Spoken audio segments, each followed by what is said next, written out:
আসসালামু আলাইকুম প্রিয় দর্শক, আশা করি সবাই ভালো আছেন। আমি আজকে পাকাবো আলু দিয়ে গরুর মাংস রান্না। গরুর মাংস রান্নাটা কম বেশি সবাই জানেন। তাই আজকের রেসিপিটা হলো যারা নতুন তাদের জন্য। আশা করি আপনাদের ভালো লাগবে এবং এই গরুর মাংসটা আপনারা রুটি, পরোটার সাথে খাইতে পারেন অথবা ভাতের সাথেও খাইতে পারেন। যদি রেসিপিটা পছন্দ হয় একটা লাইক এবং একটা কমেন্ট করবেন। গরুর মাংস রান্না করার জন্য আমি একটা কড়াইতে প্রায় কোয়ার্টার কাপের মতন তেল দিয়ে দিলাম, আর এখানে 2টা পেঁয়াজ আর 3-4টা কাঁচামরিচ কুচি করে নিয়েছি। পেঁয়াজ আর মরিচগুলোকে আমি হালকাভাবে একটু নরম করে নিব, লাল করার প্রয়োজন নাই, যেহেতু গরুর মাংস রান্না করতে কিছুটা জোশ লাগে, সময় লাগে।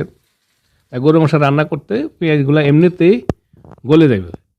যাক, চলে আসলাম কিছুক্ষণ পর। এখানে আমি দিয়ে দিলাম 2টা তেজপাতা, 2 টুকরা দারুচিনি, 4-5টা দিলাম এলাচ আর একটা স্টার এনিস আর 7-8টা লং। এবার মশলাগুলোকে আমি 1 মিনিটের মতন আবার পেঁয়াজের সাথে কষিয়ে নিব। তারপরে দিয়ে দিলাম 1 চা চামচ হলুদের গুঁড়া আর 2 চা চামচ দিলাম মরিচের গুঁড়া। আমি একটু জাল দিলাম, আপনারা পরিমাণ মতো জাল দিবেন। আর 1 চা চামচ দিলাম জিরা গুঁড়া আর 1 চা চামচ ধনিয়া গুঁড়া। আপনারা যতটুকু জাল খান পরিমাণ মতো আপনারা এতটুকু জাল দেন। এবার আমি মশলাগুলোকে পানি দিয়ে দিব, পানি দিয়ে একটু কষিয়ে নিব। প্রায় 5 মিনিটের মতন মশলাগুলো আমি একটু কষিয়ে নিব। দিয়ে দিলাম সামান্য কিছুটা পানি।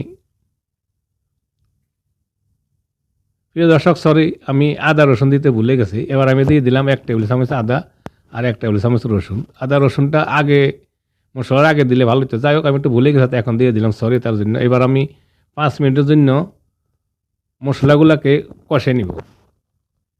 চলে আসলাম 5 মিনিট পর, মশলা কষানো হয়ে গেছে। এবার আমি দিয়ে দিব মাংস। আমি এখানে চর্বি হাড় সহকারে, আমার সামান্য কিছুটা হাড়, বেশি না, 1 কিলো মাংস নিয়েছি। এবার দিয়ে দিলাম মাংস। মাংস দিয়ে আমি ভালো করে মশলার সাথে একটু মিক্স করে নিলাম। তারপরে দিয়ে দিলাম 1 টেবিল চামচের মতো লবণ। আপনারা পরিমাণ মতো যতটুকু লবণটা লাগে টেস্ট করে স্বাদ মতো লবণ দিয়ে দেবেন। এবার ঢাকনা দিয়ে প্রথমে আমি 10 মিনিটের মতন মাংসগুলোকে কষে নিব। চলে আসলাম 10 মিনিট পর, মাংস থেকে অনেকটা পানি ছেড়ে দিয়েছে দেখুন। এর ভিতরে এর মাঝে আমি একবার লাড়া দিয়ে দিছি। এবার দিয়ে দিলাম একটা টমেটো। টমেটো দিলে মাংসের কালারটা একটু সুন্দর হয়। আপনারা চাইলে টমেটোটা দিতে পারেন, না হয় স্কিপ করতে পারেন, সমস্যা নাই।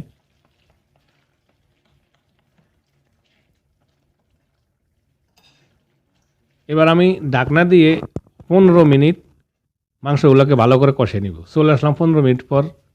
এর মাঝে আমি আরও 2বার লাড়া দিয়ে দিছি যাতে মাংসগুলো লেগে না যায়। দেখুন মাংসর পানি শুকিয়ে গেছে, তার মানে ভালোভাবে মাংসগুলো কষানো হয়ে গেছে। এবার আমি দিয়ে দিলাম 2টা আলু, টুকরা করে নিয়েছি 2টা আলু।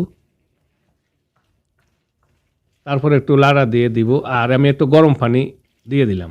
মাংসতে আপনারা গরম পানিটা দেওয়ার চেষ্টা করবেন। গরম পানিটা দিলে মাংস নরম, ভালোভাবে নরম। আর যদি ঠান্ডা পানি দেন তাহলে মাংসটা শক্ত হয়ে যায়, সহজে নরম হইব না। এবার আমি একটু লবণ টেস্ট করে নিলাম। আমার সামান্য কিছুটা আরও লবণ দেওয়া লাগবে। আপনারা লবণ টেস্ট করে প্রয়োজন হলে একটু লবণ দিয়ে দিবেন। তারপরে লবণ দিয়ে আমি এবার ঢাকনা দিয়ে আরও 15 মিনিট মাংসগুলা পাকিয়ে নিব। চলে আসলাম 15 মিনিট পর। এর মধ্যে আমি 10 মিনিট হাই হিটে রাখছি আর লাস্টে 5 মিনিট মিডিয়াম হিটে রাখে মাংসগুলা পাকিয়ে নিয়েছি। এবার দিয়ে দিলাম কিছুটা ধনিয়া পাতা। আপনারা ধনিয়া পাতা যদি পছন্দ না করেন, না দিলেও চলবো। আমি কিছুটা ধনিয়া পাতা দিলাম, আর ধনিয়া পাতাটা যাতে একটু নরম হয় তার জন্য আবার 2 মিনিট একটু পাকিয়ে নিব।